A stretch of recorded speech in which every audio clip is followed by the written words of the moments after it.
Liam, you just launched your YouTube channel. This is so exciting. Now I'm going to Disneyland.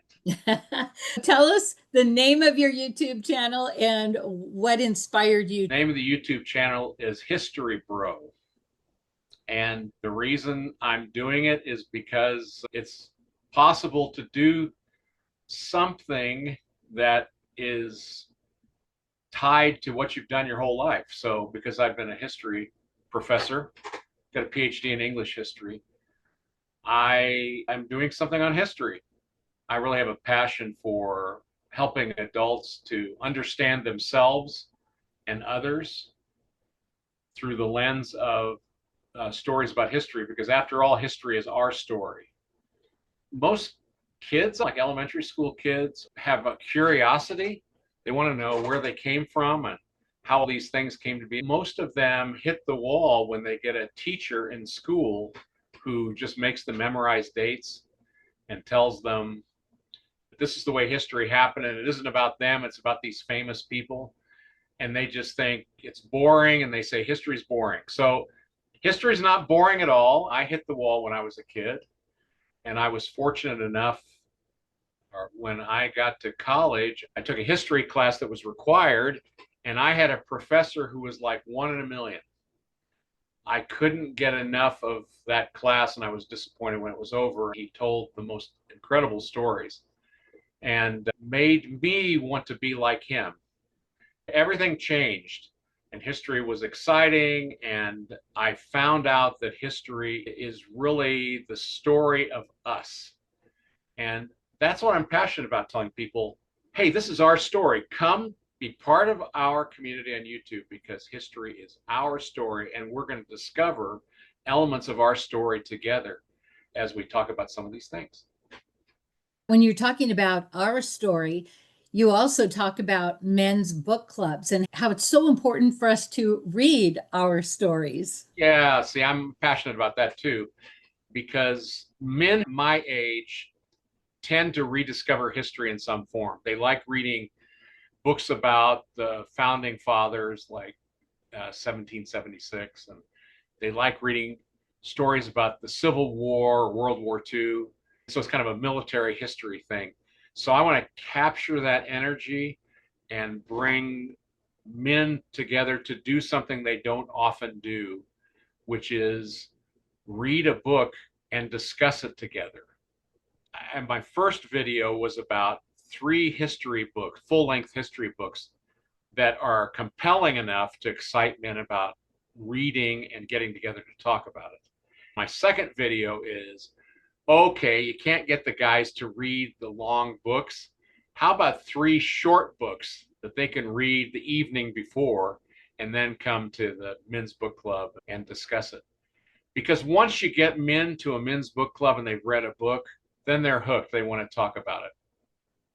I remember I was someplace up in the Northwest on one of the islands, and I went to a bookstore and found out that they had these little boxes for all of these book clubs, of books that people who were in the book clubs were picking up copies of the book that had come in.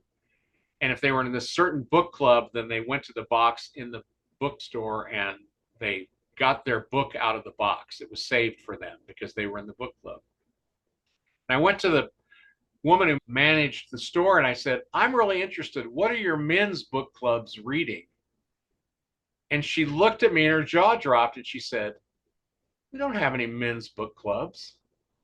And I said, why not? And she said, exactly, why not? So that's part of what I'm doing on the site too, is I'm promoting men's book clubs, but I'm excited about more than that. You don't have to come to a men's book club to experience the excitement of reading. I like to tell stories about history, and that's part of our story together as well, to understand one another and get to know who we are. And stories are really big too. I share personal stories because what I remember about the past is part of history. So I offer some of those personal stories as well. I love that. I remember back in the day, whenever there was an event at your place, There was always a story, Edgar Allan Poe. I remember one time you were doing Martin Luther stories, and it was like, hey, Katie may show up. It's a way to keep history alive. Yeah, I used to do this too when I was a college professor. I'd invite students to our house, and we'd always tell stories or read stories. And we had them over for Halloween. And they said, "Hey, professor, are you going to tell us stories tonight?" I said, "Oh, yeah, I'm going to tell you a story." So that Halloween, I told them a story that was completely false, just brazenly made up, a ghost that inhabited one of the classroom buildings on campus. In fact, it was a classroom building that a lot of them had classes in. I told them the story of how this is the ghost of one of the past presidents of the university who said that he would curse the university with awful football clubs if they ever tore down the building that was named after him. I elaborated on it and I made it really exciting. All the good story elements that I was practicing in those days. I found out that some of them believed it. You think a college student believing that? I told this great ghost story and it caused a problem that got to some of the other faculty members in our department. They asked, "Did you tell them that there's a ghost in Denison Hall?" And I said, "Yeah, it was a Halloween story." "Oh, it was a Halloween story. They said that you insisted it was true." So anyway, I can also get in trouble with stories, but I love to tell them. You told the story about the lake you lived on. Do you remember that story? No, did I make that one up too, brazenly? Yes, and it was believable about what was in that lake. Yeah, yeah. You Was there remember an that? octopus or something in that lake? Dead people. Oh, dead people in the lake. Cars that had gone into the lake, Oh, missing. we love those kinds of stories, don't we? The scary stories. But you know what's even better? There are a lot of true stories in history too, and that's what's so wonderful. It's like J.R.R. Tolkien said to C.S. Lewis, there are all kinds of stories in the world, but the best stories are the ones that are true. I get to tell a lot of true stories, and I need to be more careful. Did you believe me there were dead people in Deer Lake? I want to believe everything you say, so I think I probably Careful if you're did. a history, see if you're a history teacher and you're telling these fables. I think my kids believed it Did they? because they'd be like, Dear Lake, Mom, did you know? Well, and my daughter believed. I used to write my daughter letters from Bilbo. Did you know that? No. And so it turned out she believed they were real. And one day she found all of her letters that she'd written back to Bilbo in a file that I had in my filing cabinet. And she was devastated. And it was like, boy, I was the worst father in the world. I thought I was sending letters from Bilbo and corresponding with this imaginary Bilbo. I thought, boy, she's enjoying it.